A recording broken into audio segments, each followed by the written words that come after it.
அஸ்ஸலாமு அலைக்கும் வரஹ்மத்துல்லாஹி வபரகாத்துஹு. Welcome to Tamil Islamic Hidaya. இன்னைக்கு நம்ம வீடியோவில் ஒரு சின்ன அமலை பற்றி தான் பார்க்க போகிறோம்.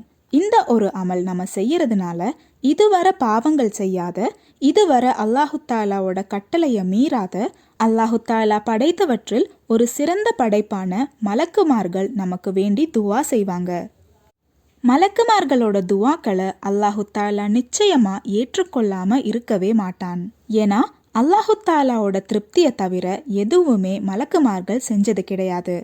அல்லாஹு தாலாவுக்கு முழுசா அடிபணிஞ்சு வாழற வாழ்க்கைனால தான் மலக்குமார்களுக்கு இவ்வளோ பெரிய பதவியை அல்லாஹு தாலா கொடுத்திருக்கான்.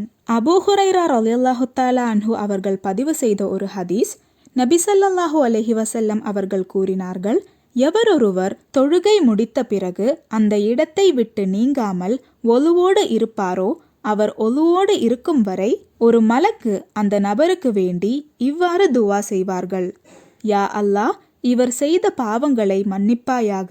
யா அல்லாஹ், இவர் மேல் கருணை பொழிவாயாக. இந்த ஹதீஸ் புகாரில பதிவு செய்யப்பட்டிருக்கு. சும்மா எதுவுமே செய்யாம ஒரு இடத்துல ஒலுவோட உட்கார்ந்தாலே போதும், மலக்குமார்களோட துவா நம்மளுக்கு கண்டிப்பா கிடைக்கும். அதுவும் மலக்குமார்கள் நம்ம பாவ மன்னிப்புக்காக துவா கேட்குறாங்க. அல்லாஹு தாலா நம்ம பாவத்தை மன்னிக்கும் போதுதான் நம்ம வாழ்க்கையில நிம்மதி ஏற்படும். அதே மாதிரி அல்லாஹு தாலா நம்ம பாவத்தை மன்னிக்கும் போதுதான் நம்ம வாழ்க்கையில பரக்கத் அதிகரிக்கும்.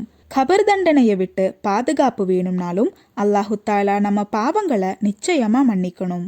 கடைசியா நாளைக்கு சுவனத்துல நம்ம காலடி படணும்னாலும் நம்ம செஞ்ச பாவங்களை அல்லாஹு தாலா மன்னிக்கணும். இவ்வளோ விஷயங்களுக்கும் அடிப்படையா இருக்கிற ஒண்ணுக்கு தான் மலக்குமார்கள் நமக்காக துவா செய்யறாங்க. இன்ஷா அல்லாஹ் இந்த வாய்ப்பை நம்ம நிச்சயமா அலட்சியப்படுத்தக்கூடாது.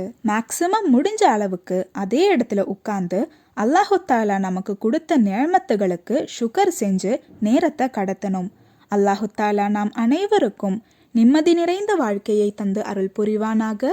ஆமீன்.